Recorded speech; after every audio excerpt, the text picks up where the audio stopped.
video things that you do.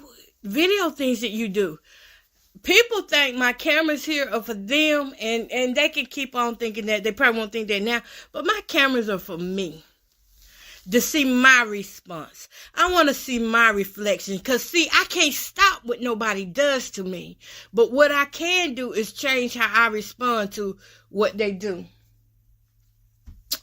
Y'all are supposed to be cooking at the same time I'm talking to you, so let me get to cutting this stuff down. I'm just going to saute some onions and, saute some onions right now.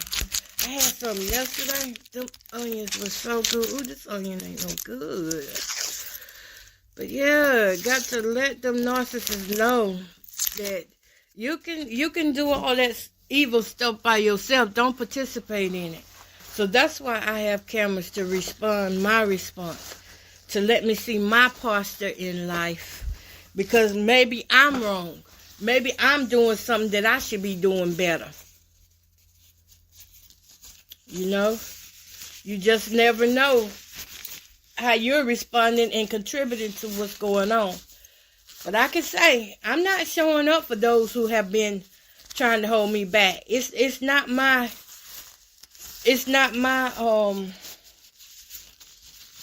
an issue with me. It's an issue with them. And they want somebody to be depleted and worn out, can't sleep, can't eat. And I really feel bad for elderly who have to live with or live among narcissistic people, or I just feel sorry for them. Why are all these onions like this? Oh my goodness. These onions, they look like, y'all, these onions look a little, I don't know how they could rot like this, but that's what it looked like. Some type of rot on these onions.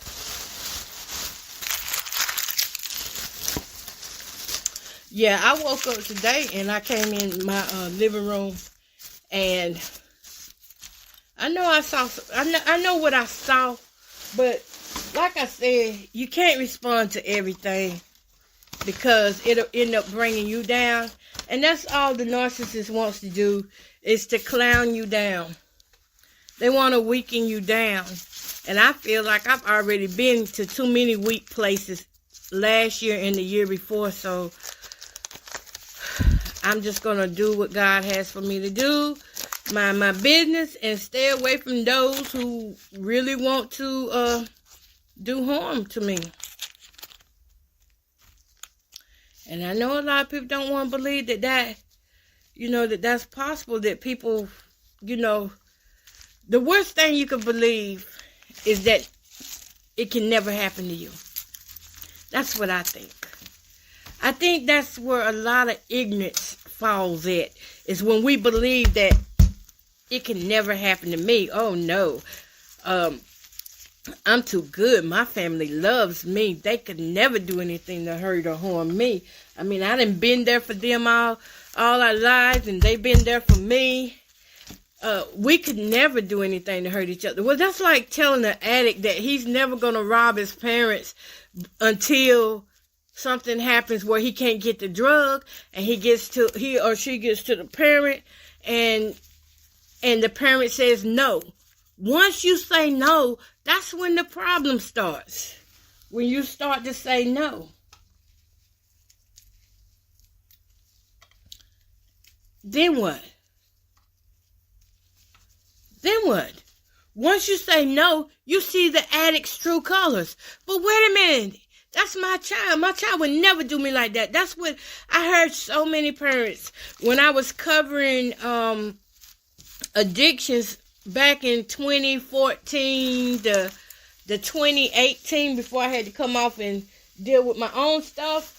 I was working with parents who just couldn't believe that their children could be so evil and mean. They didn't believe that. These parents were spending their last dimes. They were getting out their 401ks and borrowing on their life insurance policies. You know why they were doing this? Because they were trying to satisfy and pacify their children so that they can remain safe. Because in a parent's heart, they can feel when they aren't safe anymore. They can feel that. And so they would cater into the addicts' wants when they say, you got $5, $10, $20, you got $50. And that parent says, no, I ain't got it. They know that their son or daughter or cousin or nephew, whoever it is, they know that addict is finna ramshack that house. They gonna tear that house up trying to find some money. They don't care if it's 50 pennies, 2 nickels, or $100 bill. Either way, they gonna let you know that they gonna do what they gotta do to put that fear in you. And that's what narcissists live off of, making others fear them. That's how they grow. The more you fear them, the more they will grow. The more you feed the addict, the more they will expect from you. And living with a narcissist or being, bullied by a narcissist is the same thing. The more you react to them, the more they will continue to bully you and to hurt you. And even with doing podcasts like these, I have to be careful how I do podcasts like these, because I can set myself up for failure, or I can set myself up for fear of not speaking my mind, because it's my First Amendment right.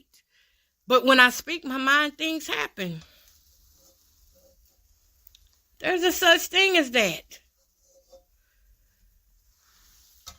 So that's why I'm saying, as much as I can control things within my scope, I'm going to do that. I'm going to control those things. But the things I can't control, I'm going to give to God, and I'm not going to show up for those who are trying to run me crazy. Y'all, I just sauteed some onions down. I'm having a time deciding what I'm really trying to eat here. I got some grits in front of me, and I got an egg in front of me. I think I'm just going to do eggs and some grits, and that's going to be it.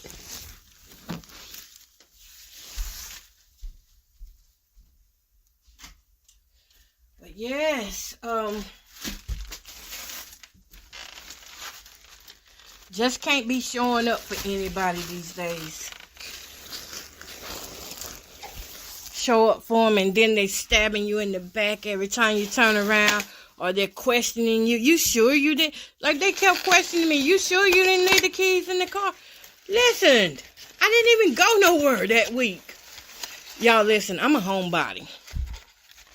I am a homebody. When I tell you that I will sit at home and enjoy myself, I will sit at home and enjoy myself. Have I always been like that? Pretty much. I've always been home. Now, I'm not saying I like to stay at home all the time, but for the most part, yeah, I stay at home because, for one thing, a sister don't need to be spending extra gas money like that. Because I told y'all I got some goals that I'm trying to reach. So I don't want to spend extra money in areas that I don't need to spend it. That's why it's like hitting me to have to get another key made and stuff when it's not, that's just a financial deterrent. Anyways, I will see what I can do, because it's for me, it's not for them. And that's what you have to realize when you're dealing with a narcissist. You still got to do for you. No matter how much they bring you down or how much they do to you, you're the only one going to show up for you. Ain't no need in telling a whole bunch of people,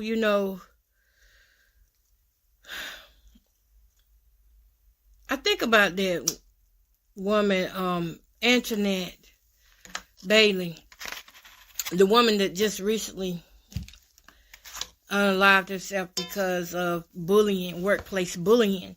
Y'all know that's narcissists cause, doing the bullying. And then they get their flying monkeys in on it, their friends and families and neighbors to make it harder on a person.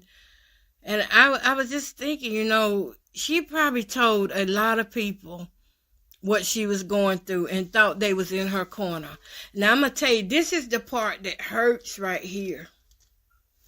When you tell a lot of people what you're going through, and these are the people that you think love you and you think that they would have your back, and they turn around and tell you it's all in your head.